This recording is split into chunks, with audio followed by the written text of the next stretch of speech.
This video is brought to you by PrizePicks. Hey, what's up, everybody, and welcome to Q&A, the show where I take your questions and answer them here in video format. A ton of questions to get into, so let's just start. We're going to start with Sean Steed, who says this: as of right now, do you see the safety room past 2026 to look like? I like the three safety lineup that it seems like they might run a lot of. Both Hickman and Delpit are free agents after this year, with E-Man being a Swiss Army knife tool. He can play box, free, slot. What do you think they're going to do after this year? Extend one, both? It depends how E-Man plays. Where is he best at? Also, does this mean that Delpit is a potential trade deadline guy if E-Man is a star?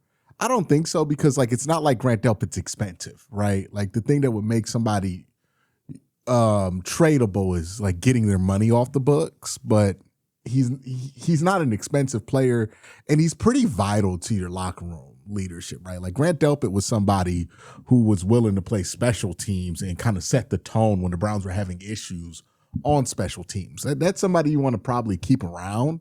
Especially if he's not that expensive, which Grant Delpit isn't going to be that expensive.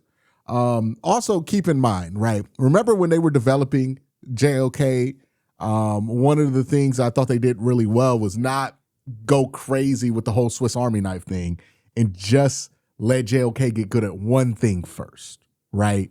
Just let him be a good Sam linebacker. And then once JOK really got that down, they started expanding what he can do.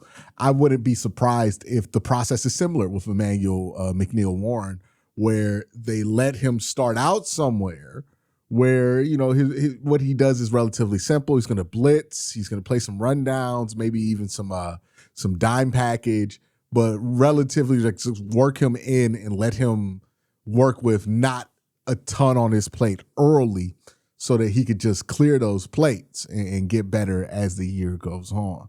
So, yeah, I think that the Browns probably want to extend Delpit after this year. He's not that expensive to keep.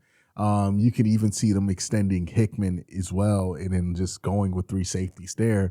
And the big reason for that is, if it's not broken, why are we trying to fix it? You know what I mean? It's not super expensive. It's not broken. Why fix it? Just keep it there. That's my mindset about that. But thank you for the question, Sean. The next question comes from Elijah, and Elijah says this: if we have a pick in the mid-teens, what is the possibility that the Browns would trade up for somebody like a Jeremiah Smith or a pass rusher if QBs aren't available? The Browns probably are not in the position to trade up for any position that's not quarterback. I'm just going to be honest. They already invested at wide receiver. They have a great edge rusher in Myles Garrett. Unless they have to trade Myles, then maybe. But more than likely, if the Browns are going to trade up, it's going to be for a quarterback. And that's really the only position it would make sense for them to do that with, because they're not really in the point to where they could sacrifice assets just for one position player. If they sacrifice assets, it needs to be for a quarterback. So that's kind of my thoughts on that, Elijah. We're going to continue with a question again from Sean, but then first I got to thank my sponsor, PrizePicks. PrizePicks is a fun way to earn cash while you watch your favorite teams. No complex betting rules, just pick more or less on a few player stats and lock in your lineup. Here are my picks for this upcoming season, AFC North edition. Jimmy Bernard, I have less than 475. This has to do with volume available in Pittsburgh's offense. Quincy Judkins, I have over 975. Browns improved line. I think the run game is going to be better with it. Chase Brown, under 900 yards. Joe Burrow equals less rushing yards usually for the Bengals offense. Mark Andrews, more than 475 yards. Lamar's going to need a safety blanket. Check to see if PrizePicks is available in your state. You could follow me on the app at Quinn_C to see all my lineups. Download the PrizePicks app today. Play $5 and get $50 in lineup to download the app using the link in the description. Sean, back with another question, says this: hey Q, everybody's talking about Tillman being on the bubble, but how should he get traded? Or how he should get traded, my bad. I don't understand why he can't stay as the 4th or 5th wide receiver with Bond. We all complained that he wasn't worthy of being number 2 or 3 because of injuries, and now want him gone as 4 or 5. I think it's important to have depth. let alone with 2 rookies projected to start. What's the hurt in having some experience in case Casey or Boston take some time to really get in their starting role? Yeah, I think it's this weird thing, right, where people are doing the math on the wide receiver room and going, well, Tillman's tall and so is Denzel Boston, so you can't have 2 tall wide receivers? So get rid of Tillman? I mean, sometimes too, Browns fans get so annoyed with the player that they start just wanting to throw everything out with that player. So they're like not even seeing how that player can be useful. We see this with Jerry Jeudy and Cedric Tillman, where people are like, I want him cut, but it's like, you can't cut not Cedric Tillman, but you definitely can't cut Jerry Jeudy. So yeah, I think that the Browns probably would like to keep Tillman. I see no reason why they wouldn't be able to keep him. He's on his rookie deal still. He's relatively cheap. The difference between him being on the team and somebody cheaper to him is like a few $100,000. I think that they're probably going to want to keep Tillman there for some of the reasons that you said. And like Tillman, when he's healthy, is legitimately useful. And this is not a wide receiver room still that can spare useful pieces. The next question comes from KN Jack Nerd. I don't know what that username is going for. I'm sorry, brother. Any idea on how Watson's cap insurance from last year works? I think I saw it was $42 million that they can apply to the cap. So the way that it works is that the amount that you save is prorated over, I think, like 5 years or something like that. So it starts this year and then it's prorated over a number of years. So you're not just going to get $42 million in insurance to hit this year. If you got $42 million in insurance, which I think that number is much less than, that number will be spread out over a period of time. If I am to understand that, I think Jack Duffin's done some good pieces on the cap insurance. So go head his direction. He's going to give you better information than I can about the cap. I'm just trying to relay what I remember reading from him, is that it's less than 42 million, much less than 42 million. And the number that you save is spread out over a number of years. It's not just going to hit all in 1 year. The next question comes from Von Jean, who says this: should we lower our expectations on how good the Browns will be, or have there been enough signs and moves made to be more openly optimistic? One, never going to tell somebody how to fan, right? Like, some people will be optimistic even if there's not much to be optimistic about. Some people will be pessimistic even if optimism is slapping them in the face.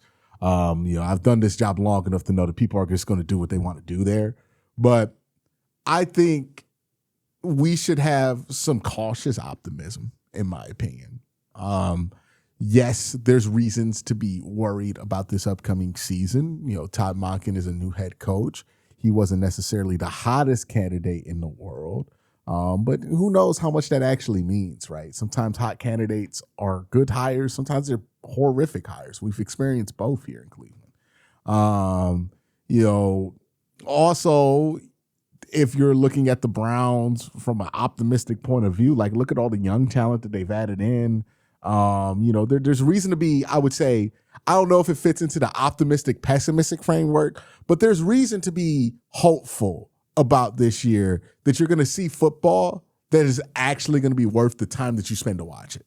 You know what I mean? I don't know how many games they're going to win, but I do think they'll be a much more talented team than they have been the last couple of years, especially on the offensive side of the ball, which is going to produce more watchable. Sad 99 says this: how does the Browns' success evaluating talent over the past couple of drafts at other positions affect their ability to assess the quarterback position in the future? This has been a question mark in the past, and although the past couple of drafts seem like smash hits, I don't know if it necessarily indicates our ability to assess quarterback has improved as well. Don't know what you think about this. I'd love to hear your thoughts. Well, here's the first thing to think about when we're talking about any team's ability to assess and evaluate the quarterback position. Not a single team has a over 500 track record with this, right? Like even the teams that are good at it, quote unquote, good out at it, usually lucky, they're not over 50%, right? Like there's not enough quarterbacks out there or enough people out there that are good at doing this, that the problem is people's ability to evaluate it. Like, let me put it like this. There are only like 25 people in the world that can play starting caliber quarterback. For the most part, I'm pretty confident that NFL teams have been able to identify those 25 people over a period of time. The issue isn't that teams can't evaluate quarterback talent or that they can't develop quarterback talent. It is that playing quarterback is especially hard, and there's just not that many people who could do it. Like, look at all the money that the NFL spends, all the resources, all the stuff. You would think that with all of that money that we would be able to have 32 quarterbacks that are decent for every team. But it's not the case, because the game of football has made the quarterback position so difficult that it's hard to find 32 people who could play. So I don't really view the Browns' quarterback problems as an evaluation issue, right? There's not a lot of quarterbacks that the Browns made an evaluation on, and then years later, that evaluation changed. Like, even with Baker Mayfield, who might be the closest to somebody that they did not have a high evaluation on, and then outplayed that evaluation, even then, it's like the Browns' determination was that Baker Mayfield was not good enough to win you a Super Bowl. And nothing that's happened so far indicates that Baker Mayfield is good enough to win a Super Bowl with, right? So that's the evaluating part of it. Every team's going to struggle with it, not because they can't evaluate quarterbacks, but you got to pick one, and there's just not a lot of people who could play the position at a high level. It just doesn't exist. Right? It's like mining for rare earth minerals, right? If you're not in a spot that has them, you're not going to be very good at mining them, not because your technique is terrible, but just because you're not in the right spot. So for me, it's less about, are we smart enough to find the next quarterback? That's not going to be. Either you get lucky with like a mid to late round guy who ends up being better than even you thought he was going to be, because like Tom Brady, right? Were the Patriots geniuses for finding Tom Brady, or were they lucky? Because if they really thought that Tom Brady was going to be Tom Brady, they definitely wouldn't have waited to the 6th round to take him, right? Either you get lucky at the quarterback position, or you can create an environment that allows the most favorable outcome for the person that you're trying to get to be the quarterback to be successful to happen, right? Like, that's what happened with the Seahawks and Sam Darnold. Sam Darnold, the evaluation on him has been what it is, but the Seahawks provided him a situation where he was allowed to be his best self, and his best self was good enough to win a Super Bowl with. That's what the Browns are trying to do, right? Whoever it is that they take this chance on, right? The prospect that they deem worth it in the 1st round, or maybe it's somebody on the roster already, or maybe it's a free agent, or somebody they trade for. Whoever it is that they take this swing on, it's about putting that guy in the best position to be successful as possible. And that's really all you can do, because you can't will a quarterback into existence. You can't try to, go into a lab and create a quarterback into existence, right? Oh, this guy just needs to get better technique. We're going to fix that. You can't Frankenstein a quarterback. We've learned all those lessons in the 25 years we've been waiting for a quarterback to come by. What you can do is just try to provide the best environment possible so that you get the best out of every quarterback that you give an opportunity to. And hopefully, at some point, you put somebody in that position who's capable of doing that job. And because you created a groundwork that allows them to be the best version of themselves, you can identify it when it happens. That's what you need to do if you're Cleveland, right? As far as evaluating goes, I'm going to tell you right now, evaluating quarterback talent, not that difficult. Okay. It really isn't, right? I can break down tape for you right now and show you what a good quarterback looks like and what a bad quarterback looks like. The problem isn't the ability to evaluate it. The problem is that there's just not that many people who can do it. The next question comes from R-Mac, who says this. Hey, Q, is it unrealistic to think the Browns can have a winning season and compete for a wild card spot? If this was to happen, what are the indicators that we can watch for? Less penalties, better special teams, more takeaways. What are your thoughts? Success from running out of multiple personnel sets. That's my thing right here, right? When you watch the Browns the last 2 years, what made that offense so predictable and stale is that they could only run the ball out of 12 and 13, right? So if you don't know, 12 is 2 tight ends, 1 running back. 13 is 3 tight ends, 1 running back. They needed these heavy packages to run the ball because their offensive line couldn't get enough push on its own. And that made the run game long developing, sluggish, and predictable.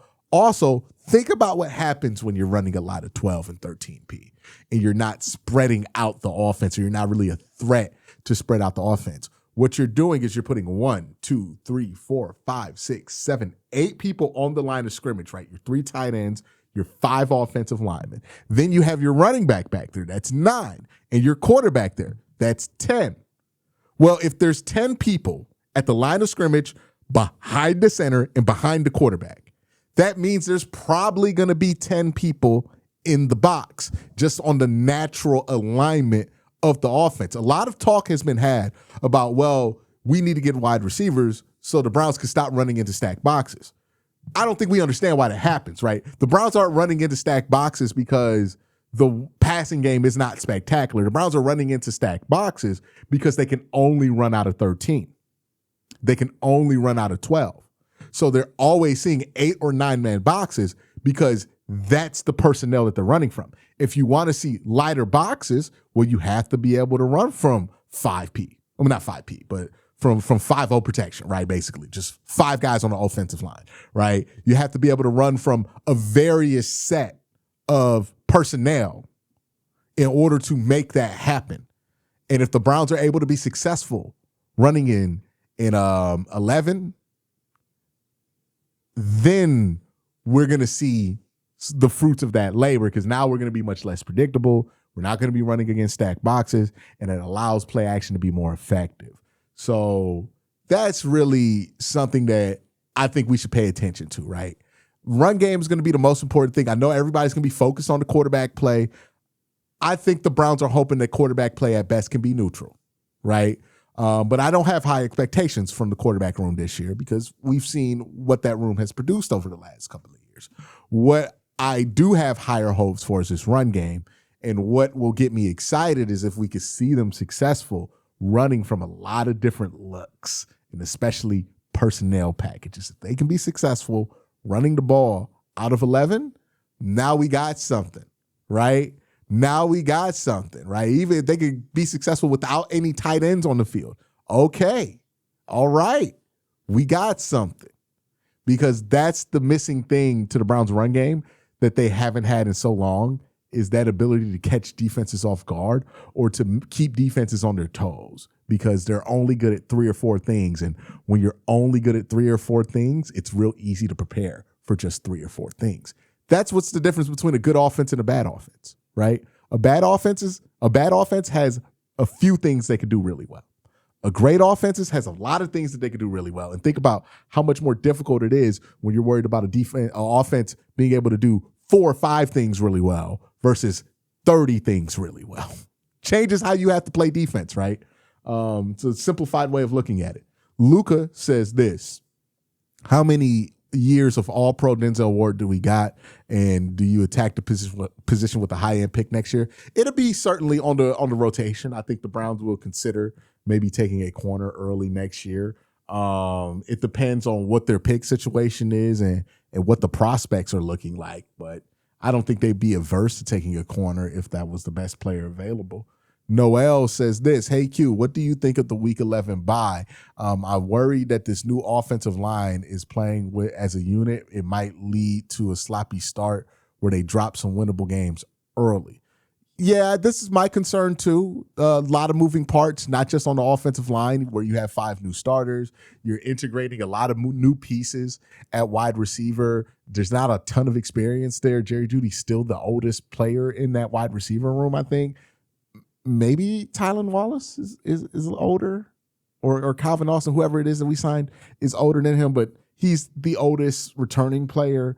And then you have like Isaiah Bond had a lot of rookie issues last year. I don't expect him to get over every single one of those issues this year. So you got a lot of moving pieces on offense, a lot of first and second year players. I expect some sloppiness out the gate with the new offense as well, right? That's why I think it's important that the Browns get some of their more difficult games out the way before the bye, because if you're going to lose a game that you're going to lose anyway, you would rather do it at that point and try to make that second half of the season, that second stretch, as winnable as possible. So, yeah, I agree with you there, but I think it did line up well for that, for the Browns. Michael says this, hey, Q, who do you think will be the MVP of our offense this year? The whole unit will be a work in progress, but who do you think will be the glue? This is a good question. Who is going to be the MVP of the Cleveland Browns offense? My mind immediately jumps to Quincy Judkins, right? Because this run game is going to be so important to what the Browns want to do and who the Browns want to be this year. So that's probably who I'll go. If I think it's going to be Quincy, is going to be the MVP of this offense this year. Again, the big barometer for me to be optimistic about this offense's ability to be productive is how effective can we run the ball out of different looks, out of different personnel packages. If we can run the ball out of multiple looks, multiple packages, I'm going to start to get excited about the offense, because that gives us a legitimate threat. And then it allows the passing game to be a complement, right? It doesn't have to be the main course anymore. And if we can make our passing game a complement, we can minimize the damage that could happen from having an unsure quarterback room, and lean on that offense, run game, and then lean on that defense to bring us home. So that's probably where I lean towards the MVP of the offense being. I think it's Quincy Judkins, the run game. Maybe Spencer Fano. I'll throw Spencer Fano in there. If he's able to be elite as a run blocker year one, I think that's going to be very evident and very obvious, a huge impact for them, right? Similar to like how Mason Graham shows up and all of a sudden Myles Garrett's getting the sack record. So, it'll be something like that. But that's my thoughts. Thank you guys for asking these questions. Y'all have a great day. Have an even better night. Peace.